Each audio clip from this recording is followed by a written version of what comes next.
Hi guys, welcome to DeepScope. This is PJ, and in today's video we will be actually discussing about how the Indian foreign policy has been shaped as well as influenced by the India's cultural as well as traditional heritage.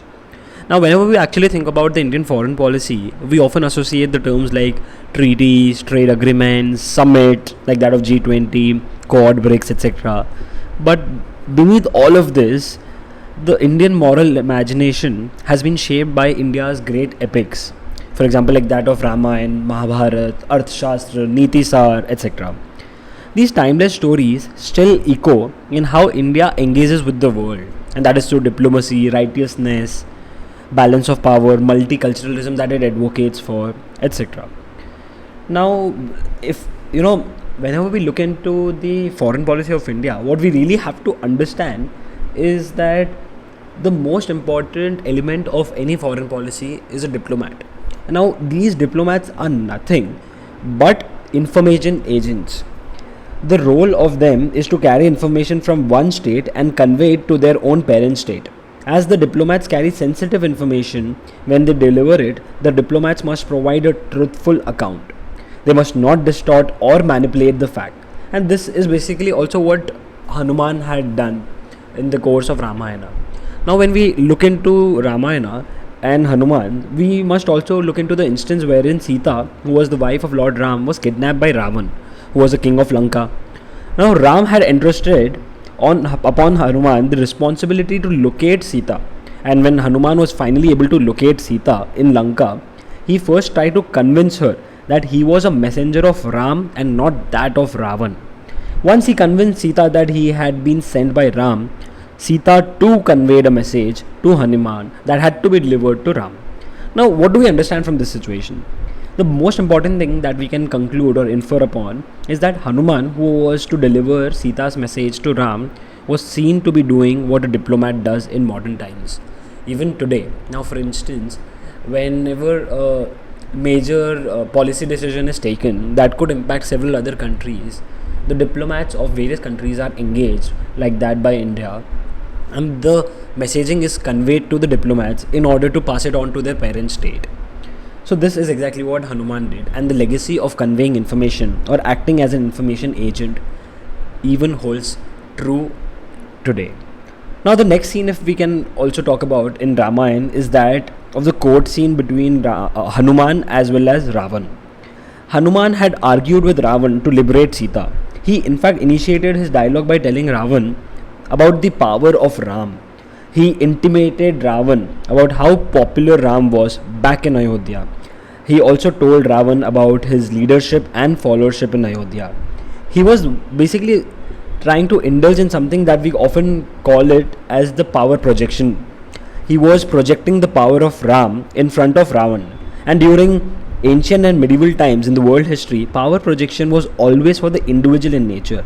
The diplomats during this time undertook power projection of an individual personality who was invariably their own king. Now, for instance, if a South Indian king sent a diplomat in a mission to another state, let's say from a Chola Empire, into West Asian or in East African kingdom, the diplomat used to project the might of his king in the court of the other king.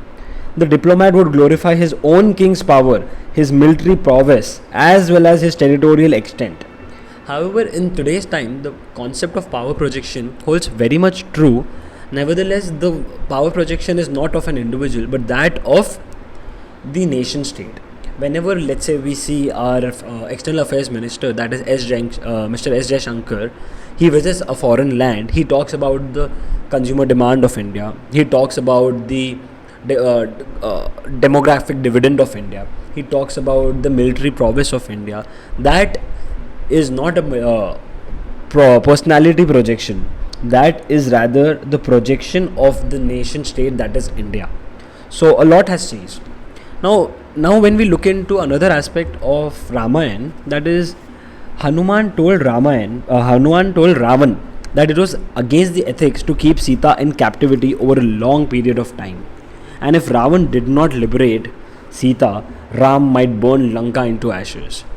And this was not very well received by Ravan, and Ravan reacted angrily and had ordered Hanuman Hanuman should be put to death.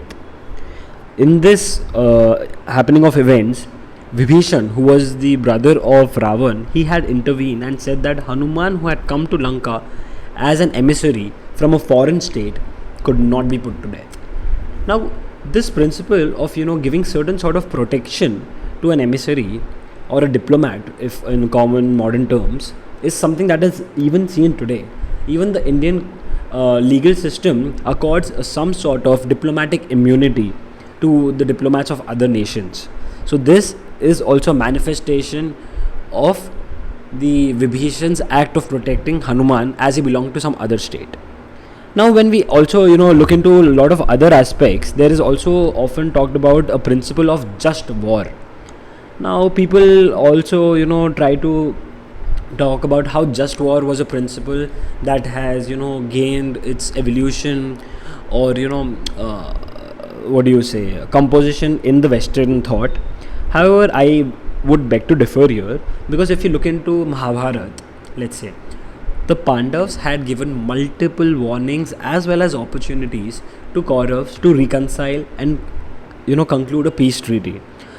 In fact, even Lord Krishna, he had gone to the court of Dhritarashtra to conclude or try to bring about peace between both the sides.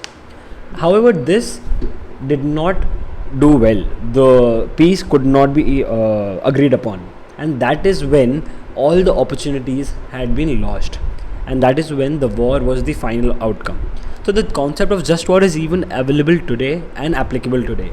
Now, for instance, for a very hostile terror state like that of Pakistan, India had done a lot. They tried to put it in a grey FATF grey list. They tried to diplomatically isolate Pakistan. They tried to isolate Pakistan in various organizations like that of SARC. They tried to cut down trade with Pakistan. They did a lot. But despite that, when Pakistan had done what it's famous for, attacking the civilians, that is when the threshold was released. And despite that, India's aggression was only towards the terror camps. So India adheres to the just war principle, the roots of which lie from the times of Mahabharata, the battle of Kurukshetra. Now, also, if we actually look into the another aspect, is the alliance. Lord Ram, during the time of Rāmāyaṇa, when he was preparing to attack Lanka in order to save Sita, he got into alliance with Sugriv. Now, this is so true that despite several centuries, this principle holds true today. Whenever a country faces certain issue, either militarily there is NATO, economically there might be BRICS, Quad, etc. So alliances or coming together for common agenda has always been the case. That holds even true today. Now, when you see Vibhishan had come on its own towards the Ram's side. However, he played a very important role, who was giving a lot of information about the inner workings of Lanka, the might, the weaknesses and the challenges that Ram might face while having a battle with Ravan. So this has a very important implication here, wherein some sort of inner personality helps the other states to better strategize and better plan. And Pakistan, China, or in fact various other countries engage into this by honey trapping the officials, bribing the officials in order to understand the inner workings. So this also holds true even today. So a lot of other things has been true even today. The Kautilya's Arthashastra, for that instance, talks about how when a nation is faced with an issue of tackling a neighbor, it has two options. One is it give them gifts in order to satisfy them and in order to satiate them. Second is to get into a conflict and suppress them. Now this is very important here. India on its own always tries to have a very, very friendly gesture. It tries to invest like that of investing a lot in hydropower projects of Nepal, Bhutan, cultural exchanges, and doing a lot of soft power thing by giving credit lines, etc. like that to Sri Lanka. But whenever a country or a neighbor becomes hostile or is not responding well to these soft gestures, that is when India also starts exercising hard gestures. As we have seen in Doklam and Galwan, we have seen in Operation Sindoor, we have seen back in 1971, we have seen in 1999 Kargil, etc. So the balance of idealism and realism that we've just talked about is something that is very, very deeply rooted in Indian foreign policy, and the roots of this come from the teachings of Gandhi, or if we go way behind, from Jainism and Buddhism's impact on the Indian society. So all of these things together has led to an evolution of a very, very strategically dynamic, as well as in terms of principles and values, a very solid foreign policy of India. The power as well as the courage is rightly balanced with righteousness of the nation state. And in fact, if we talk about how the Indian foreign policy is not just real politic, it is in fact inspired by timeless wisdom of Rāmāyaṇa, Mahābhārata, Nitisar, etc., where dharma, dialogue, alliances, restraint and compassion guide the action. It is often regarded that Indus Valley civilization has been a major hallmark of Indian culture. Rather, I would like to believe that Indian civilization is forever or for long has been a growing and evolving as well as a progressing civilization in itself. In fact, there has been times where the civilization has slowed down on its pace or sometimes digressed from its progress. However, it would not be right to say that India of today is disconnected with the India of past. The core belief, the core values of India, or in fact the Indian culture, manifests itself even in the Indian foreign policy today. So that's it for now. Hopefully we will see you guys in the next video. Thank you.